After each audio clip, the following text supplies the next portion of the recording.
I think always for the last 20 plus years, whether it's an event or a book, I try to leave people the impression of, well, that was fun and I can do that. Men have said this to me for years. Well, I can do that, as if responding to the other things they couldn't do.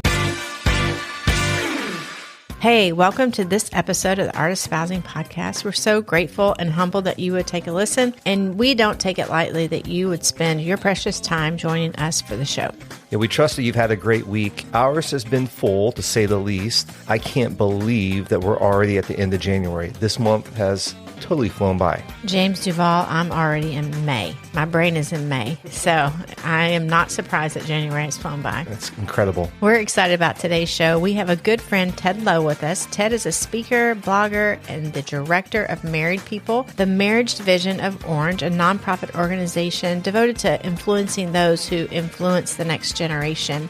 Ted is also the author of a new marriage book, Us in Mind, How Changing Your Thoughts Can Change Your Marriage. It is a great book with great insights on how happy married couples think differently than couples who struggle. That's right. I love it. But before we get there, we want to make sure you know about the Marriage Reboot Retreat. This is a 2-day intensive with Lisa and I where we focus on defining the purpose and vision for your marriage. If you want a greater connection with your spouse, if you are tired of feeling stuck in the same old, if you desire to feel the thrill of fun and discovery again, like you did when you first met, we can help. We support couples to reconnect, recharge, and re-engage to pursue their life purpose together. The Marriage Reboot Retreat by Married for a Purpose is a private, intensive experience for you and your spouse, working exclusively with Lisa and I for 2 consecutive full days. At the end of the 2 days, you will walk away with a unified purpose for your marriage and a holistic vision for your marriage and family, supported with a real action plan. If you would like to find out more information about the Marriage Reboot Retreat, you can set up a discovery call with James and I, and we will tell you more about it. You can schedule that call with us with a link in the show notes, or go online at artofspousing.com/coaching. Ted, it's so great to see you and so great to have you on the podcast. It's good to be with you guys. Thanks for having me. Man, we've enjoyed just getting to know you over the years and just watching your ministry and how you're investing in married people. And we're excited tonight to talk to you about your new book, Us in Mind, How Changing Your Thoughts Can Change Your Marriage. Love it. And, this is your 3rd book. And I just want you to know that we're big fans. Yeah, we are. Your first 2 books, Your Best Us and Married People, that you co-wrote with Doug Fields, they've been so instrumental in Lisa and I's approach to marriage ministry and to how we view healthy marriage and how to build into healthy marriage. So I just want to say from the 2 of us, thank you so much for the work you've done in the marriage space with Married People and writing these books, and really personally for your investment in us. Oh, well, right back at you guys. I'm telling you, it's great to have friends in this world because, speaking and writing can be a little isolating, right? And so it's so great to have people in this space like you guys that are co-champion, that we're both going after the same thing. We just want to help couples. And just every time I'm with you guys, I am encouraged just to keep going. And I was thrilled that you guys started this podcast. I was like, yes, because we pulled the plug on ours. And I was like, yes, this is where I'll point people to, because ours, I don't know what's going to happen to it, but it is such an honor to be with you guys. I love why you help married couples, but how you help married couples. It's really strong. And I thank you for having me. I love, James, all your words about his books, because that is a kind way of saying thank you for letting us steal every good thing that we've done in married ministry and apply it. And so, but just so you know, that is a compliment. It's the highest form of compliment. And we do actually attach your name to everything. But in addition, you have, whether our church, Christ Fellowship, knows it or not, you've made a big investment through those books, an investment in our lives. But additionally, you've come and personally invested in marriages in Palm Beach County, and it really makes a difference. We're reducing the divorce rate, and you helped us take it down a notch or 2. So thank you so much. Yeah, that's so cool. Well, tell us a little bit about the genesis of your new book, Us in Mind, How Changing Your Thoughts Can Change Your Marriage. Why did you write this book?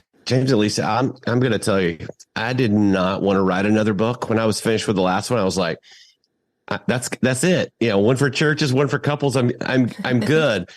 Because, and I say this often, but I had ADHD long before it was cool to have it. And so for me, writing a book is the equivalent of lassoing squirrels and then telling them to sit still. That's what it feels like for me. And so, but I had a little extra time on my hands during 2020 for some reason. And there's a couple of questions that I don't know the answer to, and it bothers me. So I'm going to use some of this off time to get the answer to these questions. One of them was, and you guys experienced this as well, why is it that some couples will come to your event, Caliente, which I love. Did I say that right? Yeah, yeah. Southern accent. That's right. By the way, it's the greatest marriage event in the history of the world. So fun. But why is it that some couples will come to that event and they'll hear something and they'll take what they've heard and they'll apply it and they'll change their marriage, while other people come in and they'll hear it and they'll just walk away and didn't do anything? Or you guys have experienced this too. People say, I want to come talk to you. So they come to talk to you, and some of them are leaning in and they're asking questions. And then sometimes you have couples that just come in and they just want to tell you why their spouse is so awful, and they go back and forth. And if you offer something, they're like, they don't listen. So I thought, what's the difference between those two couples? And it turns out the answer came from asking the question, what do couples that are really doing great, what are they doing? Yeah. And it all kind of landed on this place that at the end of the day, when it comes to your marriage, that your thoughts matter most. And this was something I thought, wow, I think thinking is the thing we're not thinking about, right? Yeah.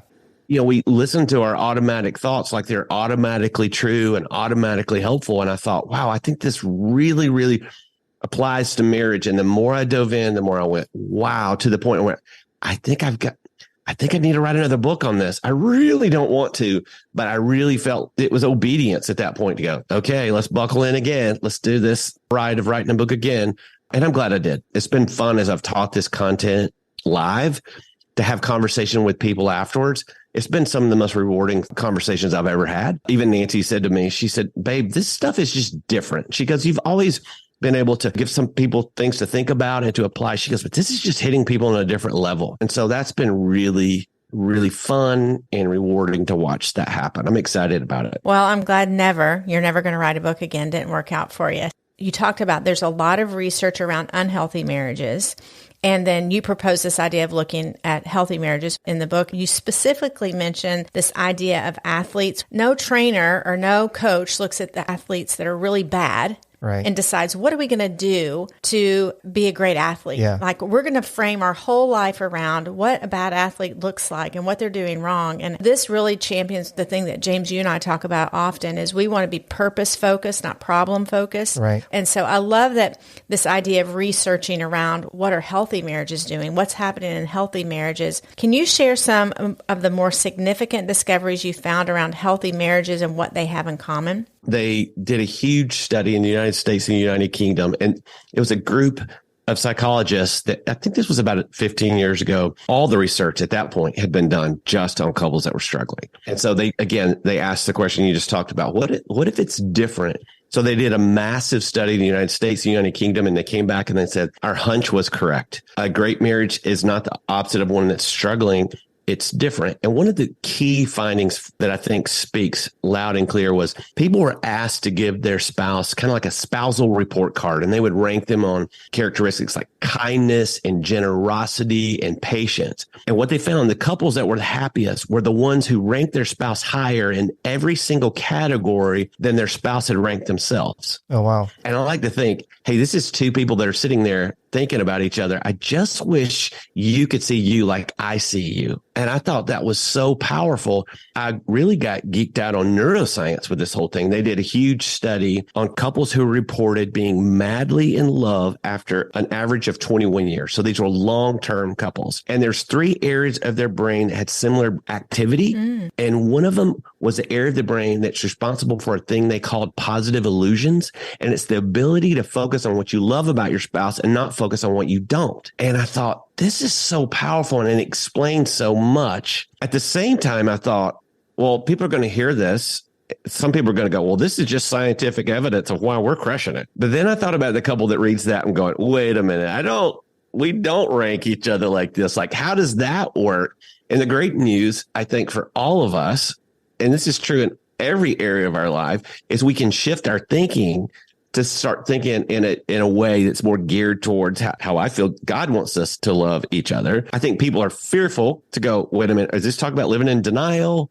Or not at all. I mean, not at all. The first lens is through the lens of truth, right? And so it's been so fun watching people go, oh, I can change my thoughts too. Even if consider myself a pessimist or a realist, I can still look at this thing in a healthier way. So how does a couple begin to actually change their thoughts? Well, you guys, it was so funny. I'm getting into the middle of the process of the book and finding all this stuff. And then when it started to boil down to it, I started seeing that just a few guiding thoughts, or what I call intentional thoughts, can make a really big difference in other areas. And then I started to think, wait a minute, am I getting into something new age? As a follower of Jesus, as somebody that's been working with churches all these years, I thought, I want to be careful what I'm doing here. And then you start looking at scripture, and scripture is so clear about not letting our mind run on autopilot. Yeah. And somehow I missed that. I was taught in youth group, we need to keep our thoughts pure sexually, but that's kind of where it stopped. The rest of my thoughts, supposedly I could believe and follow my quote unquote gut. And then at the end of the day, we don't have to do that. So when we say, how do we begin? One of the things that has surprised me the most about this, which was so funny because I was a little bit hesitant to even put it in the book, was I asked 5 questions. And the first question I ask is, what do you think about yourself? Because what you think about yourself will determine how you treat yourself and who you are and your level, in many ways, your level of anxiety, your level of comfort, your level of peace.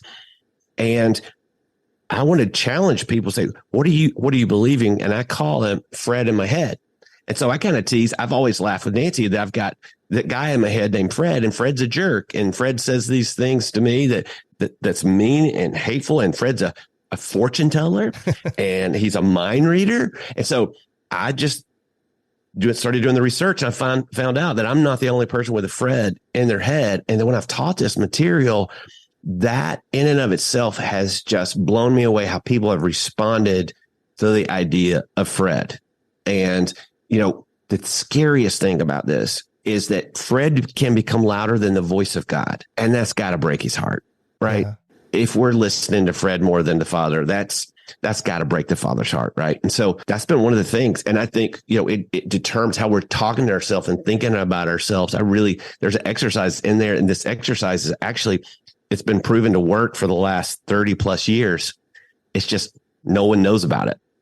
And I just did my goofball TED version of it, but then and then added scripture to the end of it. Say, hey, don't just talk about yourself. What would your Abba Father say to you? Mm-hmm. And so it's been so fun watching this little simple exercise really set some folks free, me included. It's really changed my life. And I want more than anything for people to start hearing more from the Father and way less from Fred. I love it. I love it. I love that idea of taking captive your thoughts. When you think about that, you think about everything, but how you think about your spouse, how you allow things to happen. I, of course, sat with a lot of women on the other side, maybe not always with couples. And that is the case that they're rehearsing that or what they're believing to be true. And then they will actually gather facts and data in and around that. Whatever you're thinking negative about your spouse, you actually will gather data from people, even maybe a sermon on Sunday. You will actually even capture that and fuel your negative thinking, which is not at all what God is saying about it. We often say too, that, and it's proven in the Bible that we are what we think, right? We gravitate towards what we contemplate. Our lives move in the direction of our greatest thoughts. I think what you said there is that if that Fred in your head is the loudest voice, it's going to control your thinking. The other thing I love about what you said there is you start with yourself. It's putting a circle around yourself and work on everybody's in the circle before you start trying to work on each other. And so I think that's really powerful. It's been funny. I've asked people to name their Fred, and it's been very fun online. I've gotten the normal ones, I've gotten a Greg and a Hillary. But the other day at a marriage conference, this lady comes up to me. She goes, mine's named Shug Avery from The Color Purple.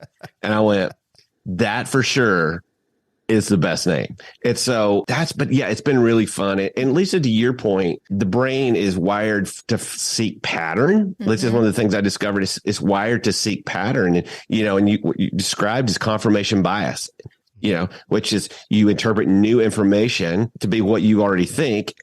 I just simplified that and just in the book say you find what you're looking for. Mm-hmm. So, somebody says, well, my husband is so lazy, they only see the naps and not the 10-hour work days. Or she's such a nag, and they only hear the nagging and not the tender and encouraging words. And so the same can be true from the positive view of this. And this is why I always push people towards Philippians 4:8 and keep a notepad with just, or on your phone or in your computer, take Philippians 4:8 and run them through whatever's true, whatever's noble, whatever's right, whatever's excellent, whatever's praiseworthy. And I love this last part of the verse. It says, if anything is praiseworthy, anything, then focus on those things. The thing I love about that verse is it starts with truth. So if someone's being emotionally or physically abused, the truth of that is not okay. It needs to be handled, be dealt with, and can never be okay. Yeah. God's never wanting people to live in denial there. But it also, for most of us, it's not that extreme. And we start being able to focus on what is true about our spouse. Yeah. And then the list just goes on from there. And it just really gears our brain in a different way, because there's a season, and I talk about this in the book, but there was a season that I was personally struggling. Our first 5 years of marriage were in Southern California, which I highly recommend. It's got the same climate as you guys. Yeah. But after 5 years, we moved back to the Atlanta area, and we didn't know anybody. Our families were close, but they were a couple hours away. And so I was missing the weather. I was missing my friends. I was missing my job. I was missing everything. And I remember being outside one day mowing the grass, and I had this thought. I thought, you know what?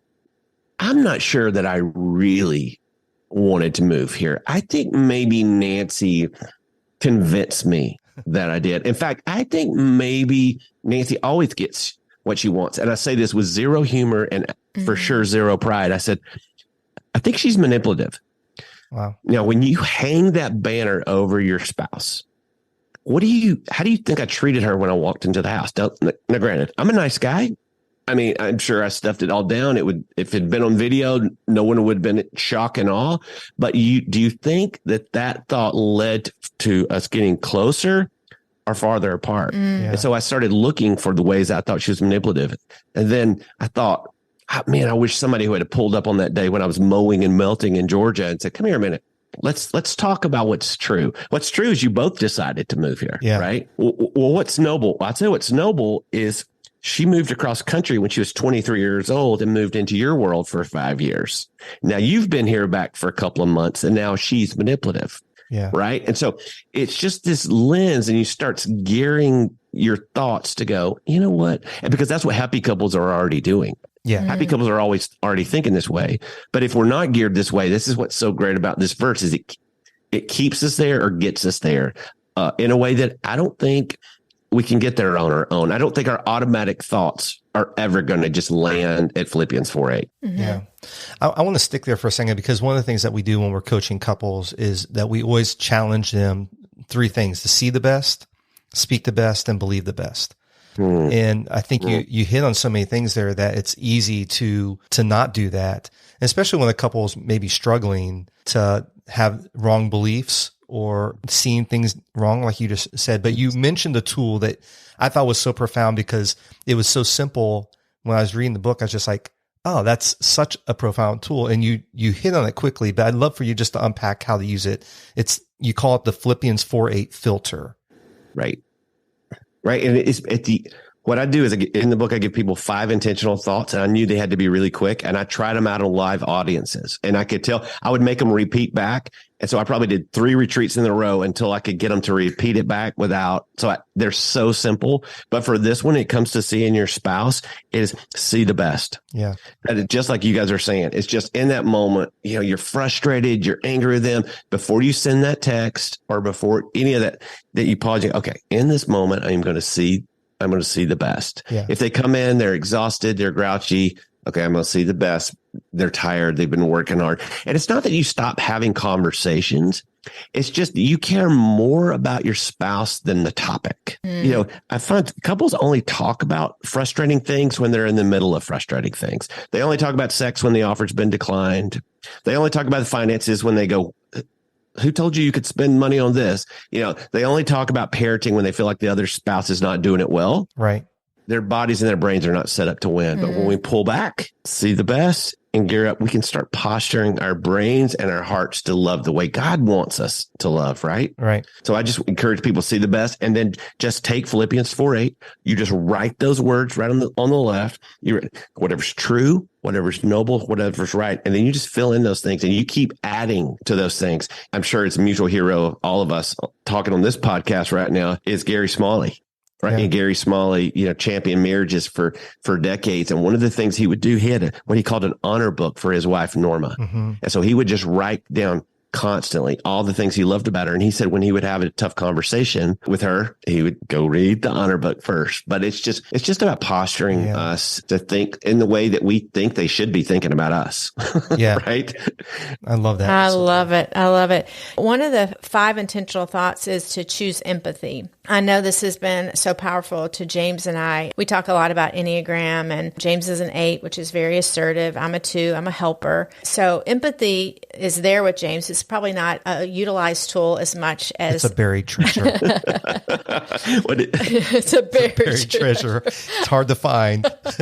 I love that. So far I've heard not a utilized tool and a buried treasure. I love that. Yeah, I love that. Thanks for keeping it real with folks. Yeah. I love it. So you would say you have empathy, but you just have... I don't leverage it. You don't leverage it. And the truth is, when I see James in our marriage relationship, and because we serve in leadership and I'm in environments where I see him leading others, I can see when he's actually leveraging it. With me specifically in our marriage, I can tell he's restraining. He's looking for emotional connection with me. And so I truly actually have empathy for him in that moment of him trying to find empathy and language around it.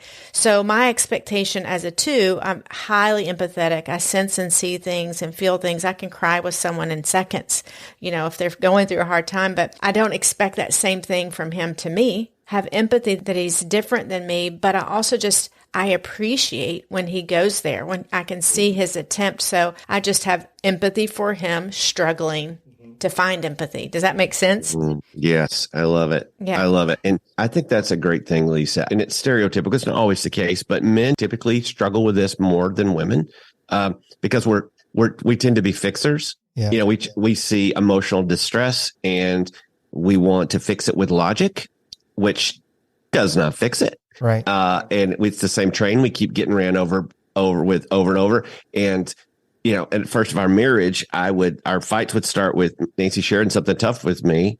And then I would say, I would start giving her advice about how she could fix it. And then she would get frustrated and be like, well, she doesn't respect my opinions. Yeah. And so I made her emotions about me until finally one day she said, I don't want you to fix it. I want you to feel it. And I wish I had this moment where I could say, oh, I'm so sorry. I've been missing that emotionally. I think I probably either said or at least thought, well, that doesn't make any sense to me. But what the research reveals is that Nancy is 100% correct.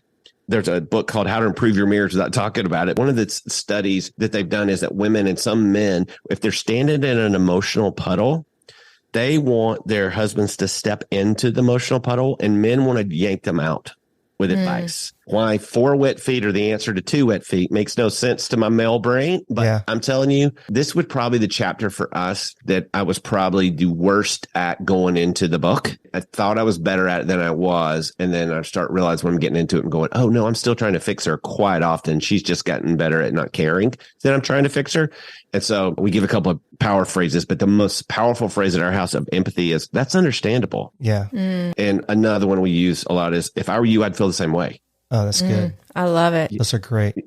If I were you, I'd feel the same way. So she's way neater than I am. And so if there's a mess in the kitchen that the kids have left, it upsets her. Doesn't upset me. But I can look at her and go, hey, if I were you, I'd feel the same way. And, empathy is all about seeing something from somebody else's point of view, right? Yeah. But, we walk in their shoes. The problem is their shoes are not our size and they're not our style. And so it feels awkward. But it's just so much simpler. That's the thing with empathy. I'm going, okay, the opposite of that is trying to talk somebody out of their emotions. Yeah. It's classic. You just need to calm down. Well, never in the history of marriage has that phrase been a good idea, right? But we keep going after it, don't we? But it's the thing. It's so simple. And so this was one of these things we've discovered over the last couple of years that I'm half excited about it because it works so well, and half mad at myself that it's taken me this long. This is why you guys do podcasts, right? That's why we all do what we do. Is we're a shortcut people for making our mistakes. Yeah, that's right. We had somebody that picked us up at the airport to speak at this event, and he actually listened to the message. And then when he was taking us back to the airport, he said, man, I got to tell you something. I said, okay. And I talked about this principle. He said, I came in after work that night and saw my wife, which she was all upset about something at work and going on. And he goes, I typically try to, calm her down or whatever. And he said, I looked at her and said, if I were you, I'd feel the same way. And he goes, it worked. And I was like, touchdown. And so that's the thing. I love giving people like little things. And it is simpler. It is so much simpler. But yeah, that's been one that's been so huge for us. Yeah. Great tools. Yeah. I love the thought is that you can choose empathy. Mm-hmm. And like for myself, who empathy is not natural to me like it is Lisa, I went through a process several years ago where I had to actually build the skill of empathy. And, that those two statements that you said are ways that you can build that skill, even if it's not natural to you, to be able to say, I see how you feel, or I hear you. For me, it really helped me with Lisa with empathy. Being empathetic to Lisa was having to work on it in all my life and just be able to look in her face and be able to see when emotions change or just to slow down. And it is a skill that you can develop, so that when I was reading that chapter on this, like, oh, this is so powerful and so important for marriages because so many couples are not empathetic towards one another. And it is a skill. Even if only one person in the marriage is not strong in the area, that they can develop and choose empathy. It makes me think women do tend, it's not always gender specific, but women do tend to be more empathetic. But as James and I were discussing this in this chapter in particular, I think women, and I can speak for myself and processing with women, sometimes we have an easier time being empathetic with our girlfriends than we do with our spouses. I'm challenged by that because I can go there quickly, especially as a strong, assertive man that I'm married to. I'm trying to connect with him empathetically. And so it takes work for me. And so I think that we need to challenge ourselves just because we're women and we may be more empathetic or it may come natural to us. I think it does come natural a lot in our relationships if we're not careful besides our significant husbands. So just a challenge to women out there. That's good. And Nancy would say she's a fixer too. She's more stereotypical, like a guy in that way. And it's been very helpful for us. Like I was traveling a couple of weekends ago and that followed Monday, I was just exhausted and she could tell something was a little off and she goes, how you doing? And I said, you know what? I'm just really exhausted. And to be honest, I'm a little depressed. And she goes, that's understandable. And I thought, that's all I needed. Like I'll be fine tomorrow, but today I need to not try to fix anything. Like I love it. Like the fact that I'm exhausted and a little depressed, that's understandable. Like I don't need to fix things, change. And I thought, oh, wow, this must be what she wants all the time. Yeah. I really felt it in that moment. But James, you point out a skill too. It is something that we can learn. And thank goodness, right? And nobody teaches us this stuff. Yeah. That's my whole thing is like married people beat themselves up, but no one's taught us how to do this. This is why I love you guys doing the podcast. You're going, wow. I mean, we're supposed to just say I do. And boy, hope that goes well. I think the good news is the tools are pretty simple. Yeah. I think we've been convinced that marriage is so complicated. Not really. Actually, the wrong way is really complicated. Yeah. That's true. Yeah. It leads to very complicated moments. And the right ways, it's kind of simple. It's some of those things that you're just like going, really? Yeah. That's one of the reasons why we wanted you on the podcast is we do want to resource our listeners because there's things we don't know what we don't know and what we don't know can hurt us. So we want our listeners to pick up your book, Us in Mind, and grow in this area of what they're thinking about. So what would be your ultimate hope for a married couple when they finish reading Us in Mind? I think always for the last 20 plus years, whether it's an event or a book, I try to leave people the impression of, well, that was fun and I can do that. Men have said this to me for years. Well, I can do that, as if responding to the other things they couldn't do. They're like, well, if that's it, I can do that. And so, but I also want the ride to be fun because I think if the ride's not fun, who wants to go on it? Mm-hmm. Right. Nobody goes to the boring ride. So I think I just wanted them to get to the end of this thing and say, I could do that. So there's 5 thoughts. And even if they just pick one, the longest thought is 3 words in a row. And the shortest one is 1 word in a row. Yeah. So I'm even saying just pick one and work on it a little bit. Like if you are quick to the trigger emotionally and you're kind of a fighter, yours might be pause. Or if you tend to be a fixer, yours might be choose empathy. Or you may be brutal on yourself, which has been the case for me for so long. You may need to go remember who you are and that you're a child of God. Lisa, I think to answer your question in the longest short answer ever, I would say just that they would just pick one thing and just I love try it and see what happens. And this can be done in a group setting too, right? Yeah. So yeah, we've just created a leader's guide that goes with that. Just want groups to go through this as well. You know, I actually dedicated the book to our group that we call our small group. We call them the kibbutz. Yeah. And we've all talked about, hey, let's just move. Let's just all move out and just live on a kibbutz. And we're all, but there have been the people that have been for our marriage, and they've really been those people that help us keep our thoughts geared. You know, Lisa, you were talking about how you'll talk to women sometimes who are, you know, they've got friends that are just, they can go sit down with and go, yeah, he is a jerk. Mm-hmm. You know, that doesn't help anything. Right. But to have those people around. So, yeah, I really want small groups to do this together. We do everything better together in the body, right? That's right. Awesome. Ted, it's always great to be with you. You make us laugh. You make us feel good every time we're together. So thank you so much for being on the show. If people want to connect with you and learn more about you, where would you send them? Well, I just do what marketing tells me to do. And marketing says go to tedlowe.com that they handle. So I guess someone's managing that site. Whoever it's marketing not me. is. But no, yeah, I'm like, I'll go on it and go, oh, that looks cool. Great. Yeah. Yeah, I'm not the greatest at this. I drive them all crazy. So I'm trying to obey all the rules. Tedlowe.com is where you can find the book, and that'll lead you to other resources. Great. Awesome. I'll put That's that amazing. in the notes. Again, the book is called Us in Mind, How Changing Your Thoughts Can Change Your Marriage. And we'll put the link in the show notes for that book and all the other links. Ted, thanks again, man. Really appreciate your time. It's great to have you on the podcast. Absolutely. You guys keep doing it. I love you guys. I'm so thankful for you both. That was awesome. So, Lisa, do you have a name for the Fred in your head? Yes. And I'm surprised you don't know what her name is. I don't. What is it? Susie Bob. Susie Bob. I Susie should have Bob. guessed that. She's my everything. Yeah, she does talk to you a lot. Yeah.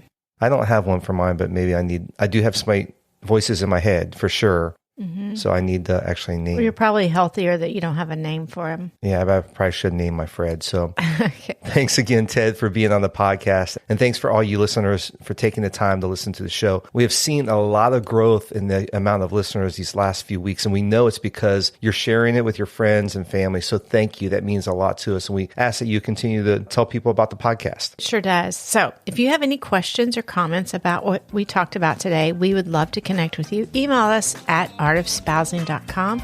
You can also message us on Instagram or Facebook. We want to invite you back next week as we head towards Valentine's Day, the love month. That's right. James, you got plans?